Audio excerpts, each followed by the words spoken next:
यदि तुम्हें प्रियालाल की प्राप्ति करनी है, संसार चक्र से मुक्त होना है, तो मेरी बात मान लो। संगम त्यक्त्वा, किसी का भी संग न करो। भगवत प्रेमी महात्मा ये किसी में नहीं आते हैं। ये तो जब प्रभु द्रवित होते हैं, कृपा करते हैं, तब ये संग मिलता है। जब द्रवहि दीन दयालु राघो, तो साधु संगति पाई। या कहें अन्य किसी का संग नहीं, या तो असंग और या भगवत व्रत धारण करने वाले महात्माओं का संग। ये बड़े बड़े महापुरुषों के आदेश हैं। एकस चरण रास चित्त मनंती से युंजीत तद व्रति सुसाधुश्चेत प्रसंगा। या तो असंग और या तो जिनका चित्त परमात्मा में लगा हुआ है, ऐसे साधुओं का संग, अन्यथा नहीं। आगे कह रहे हैं एक पिशाच है सबके हृदय में, काम पिशाच। यह ऐसा राक्षस है, कभी अघाने वाला नहीं। भगवान ने इसे महापापी कहा है। और ये महासनो, बहुत खाने वाला लेकिन कभी ना घाने वाला, अर्थात भोगते भोगते मर जाओ पर कभी तृप्त नहीं हो सकते। इसलिए ये जो पुरुष शरीर का आकर्षण विपरीत शरीरों के प्रति है, ये राक्षसी भाव है। गृहस्थी में धर्मयुक्त एक पत्नी व्रत या एक पति व्रत लेकर के इस पिशाच पर विजय प्राप्त की जाती है। और विरक्ति में पूर्णतया भगवान के आश्रित होकर, गुरु भगवान के आश्रित होकर इस विकार पर विजय प्राप्त की जाती है। साधन में बड़ी ऊंचाई तक ये काम भ्रष्ट कर देता है। इसे पिशाच कहा गया है। जैसे किसी ने पूछा था कि शास्त्रों में लिखा है नरकस्य नारी, लिखा हुआ है, तो क्या स्त्री नरक है? उसका अर्थ तुम कैसे जानोगे जब भजन नहीं करते?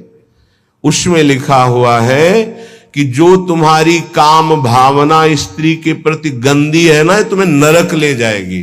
भगवान ने कहा है त्रिविधम नरकस्येदम द्वारम नाशन मात्मनः कामः क्रोधा तथा लोभा तस्मादेव त्रयं त्यजेत।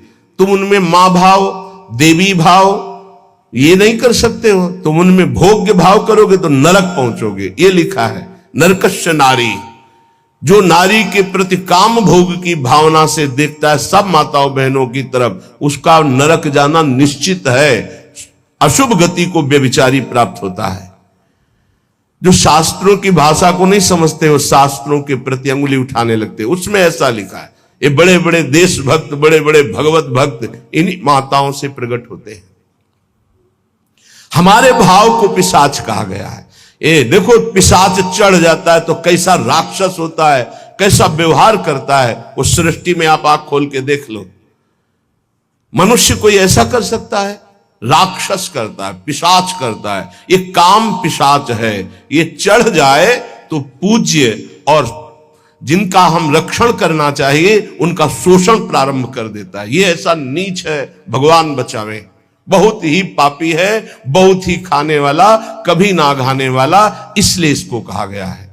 जहां कोई अर्थ भावना को नहीं समझ पाता है, वहां शास्त्र पर अंगुली उठाता है। जैसे इस श्लोक को अगर साधारण शब्दों में लिया जाए और उसका उत्तर दिया, गलत हो जाएगा। संगम त्यक्त्वा स्त्री पिशाच्याः, इसका भाव है स्त्री के प्रति जो काम भाव तुम रखते हो, पिशाच भाव है, तुम्हें राक्षस बना देगा। इसलिए भगवत प्रेमी महात्माओं का संग और असंग और विपरीत शरीरों के प्रति काम भाव का चिंतन, ये तुम्हें राक्षस बना देगा। राक्षस जो अपनी ही केवल वासनाओं की पूर्ति चाहता है, वो जैसे भी हो उसे राक्षस कहते हैं। समस्त वासनाओं पर सम्यक प्रकार से विजय प्राप्त किए हुए महात्मा को भगवत साक्षात्कार होता है।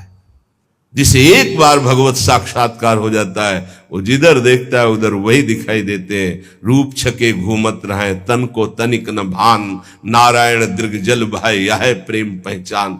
ऐसा थोड़ी कि तुम बोल दो कि मैं डॉक्टर हूं तो डिग्री है तुम्हारे पास, चलो ऑपरेशन करके दिखाओ।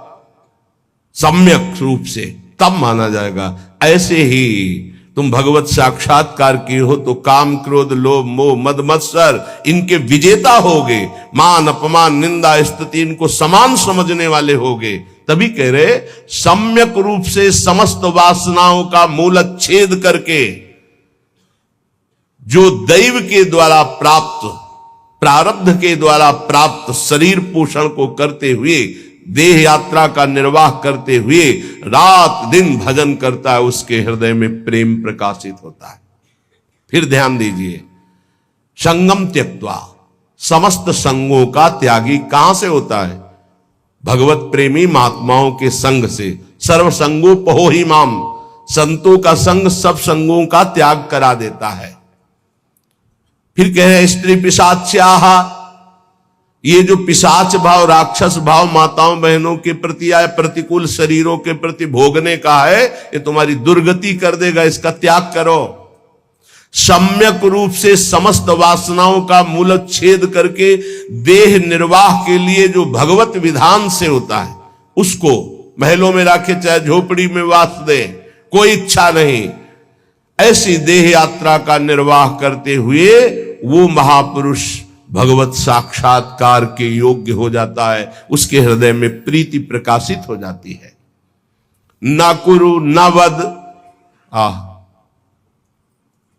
ना कुरु ना वद किंचित विस्मराशेष दृश्यम, स्मर मिथुनम महस्तद गौर नीलम स्मरार्तम, बहुजन समवायाद दूर मुद्विजयाहि, प्रिय निवसस्तु दिव्य श्रील वृंदावनांतः। ऐसा कुछ मत कर कि तू फंस जाए।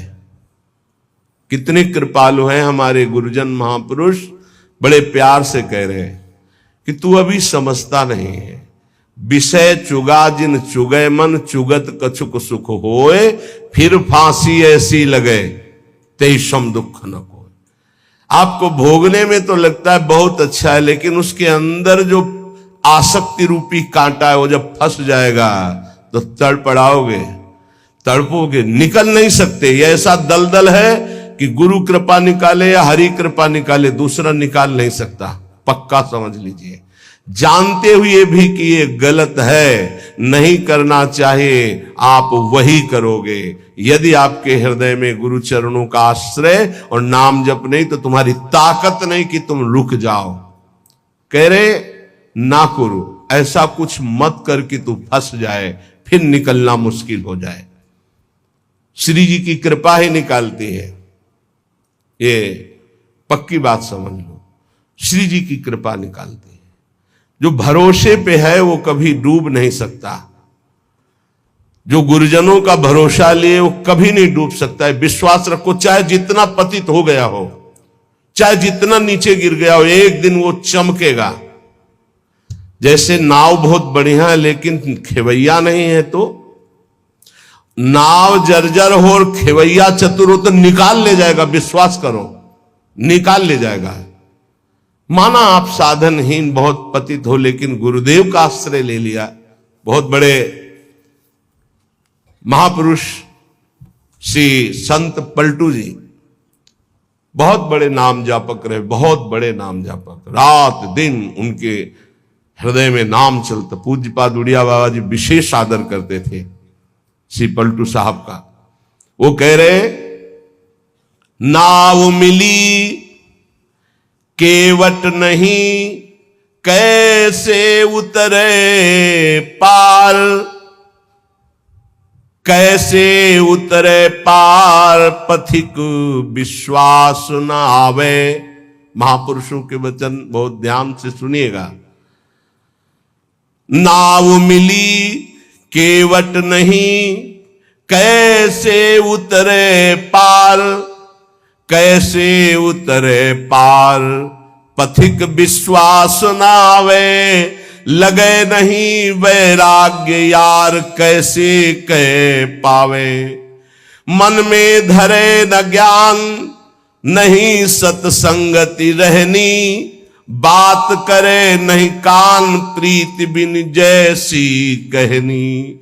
छूटी डगमगी नाही, संत को बचन न माने, मूरख तजे विवेक चतुरई अपनी आने। पलटू सदगुरु शब्द का तनिक न करे विचार, नाव मिली केवट नहीं कैसे उतरे पार। बहुत बढ़िया नाव मिल गई है भवसागर से पार होने के लिए मानव देह, लेकिन सदगुरु वर्ण नहीं किया, फिर तो नाव पार नहीं हो सकती, क्योंकि खिवैया ही नहीं है। सदगुरु रूपी खिवैया मिल जाए तो जर्जर नाव को भी पार कर दे, अर्थात कितना भी पतित नीच क्यों न हो महान बन जाए। कैसे उतरे पार पथिक विश्वास न आवे।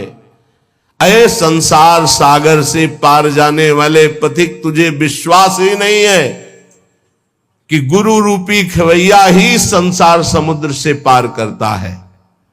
लगे नहीं वैराग्य यार कैसे कह पावे, हरि रूपी मित्र को कैसे तुम प्राप्त कर सकते हो। यदि गुरु से अनुराग नहीं हो, संसार से वैराग्य नहीं, मन में धरे न ज्ञान नहीं सत्संगति रहनी।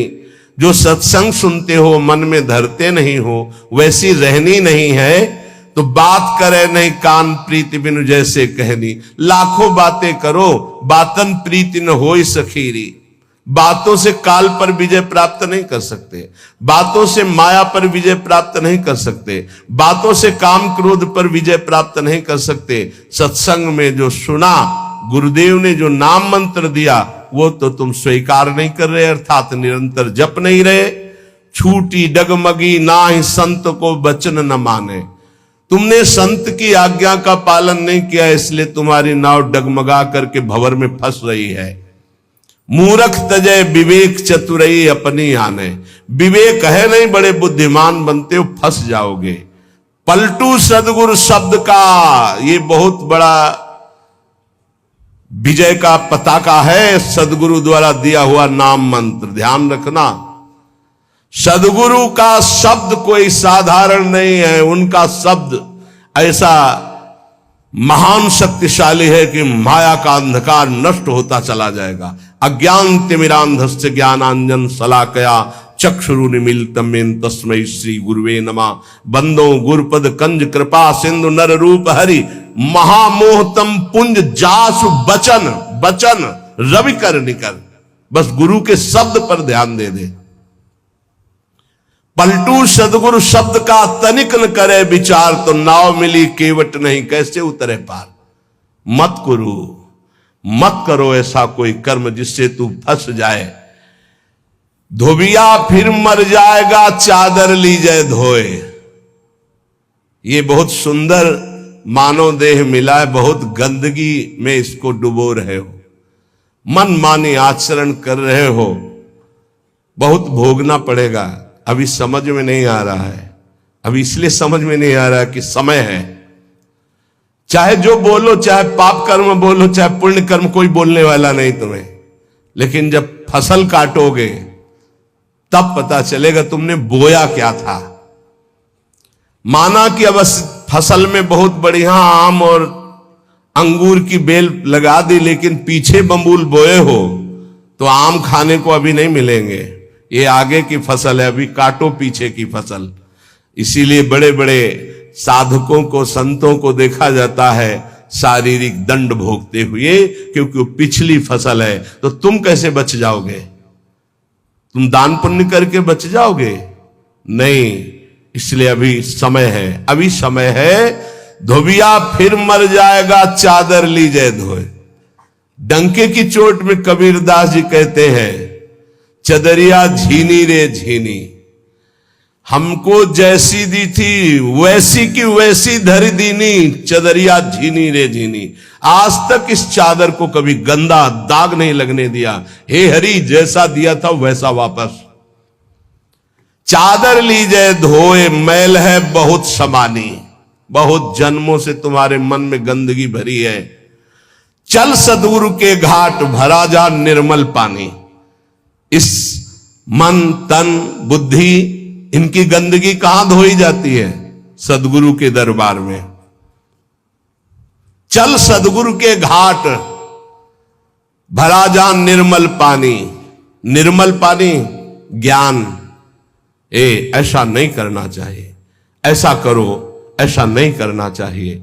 अगर आप बात मान गए तो पुराने पाप भस्म हो जाएंगे, नया पाप बनेगा नहीं, और जिससे शरीर की रचना होगी उसे भोग लो। नाम जप करते हुए ऐसी सामर्थ आ जाएगी।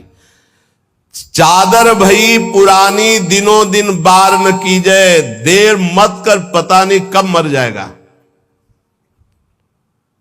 कब शरीर छूट जाएगा, कोई भरोसा नहीं, कोई भरोसा नहीं। रोज फूल लेने आते थे हितधाम, 2-3 दिन जब नहीं आए तो बगीचा था ना फूलों का, तो माली से पूछा कि वो दिखाई नहीं देते, तो उनका तो पधार गए। अरे इतने स्वस्थ एकदम तेजस्वी कैसे पधार गए? बोले दिल फेल हो गया। वो आसन में बैठे थे, श्री जी का प्रसाद ला रहे थे, प्रसाद सामने पहुंच नहीं पाया और वो पहुंच गए, शरीर छूट गया। बहुत हृदय में कि अरे इतनी स्वस्थ, इतनी कम अवस्था। चादर भई पुरानी, दिनों दिन बार न कीजिए, देर मत कीजिए, धो डालिए, पता नहीं कब छूट जाए शरीर। कैसे? सत्संगत में सौंद ज्ञान का साबुन दीजिए, छूटे कलमल दाग नाम का कलप लगावे, चलिए चादर ओढ़ बहुर नहीं भव जल आवे, पलटू ऐसा कीजिए मन नहीं मैला होए, धोबिया फिर मर जाएगा चादर लीजिए धोए। क्या बात, क्या महापुरुषों की बात। सत्संग रूपी साबुन लगाकर मन के मैल को मिटा दो। जो सत्संग में सुन रहे हो, जो गुरुदेव ने नाम दिया है, वो तुम्हें निर्मल कर देगा जितना अधिक जपोगे। अगर नाम जप नहीं किया, सत्संग की बातें जीवन में नहीं उतारी, ये गंदगी छूटने वाली नहीं। कोई त्रिभुवन में ऐसा साबुन नहीं बना कि तुम्हारे मन को साफ कर सके, वो केवल गुरु प्रदत्त नाम और सत्संग। दीपक बाला नाम का महल भया उजियार, ये देख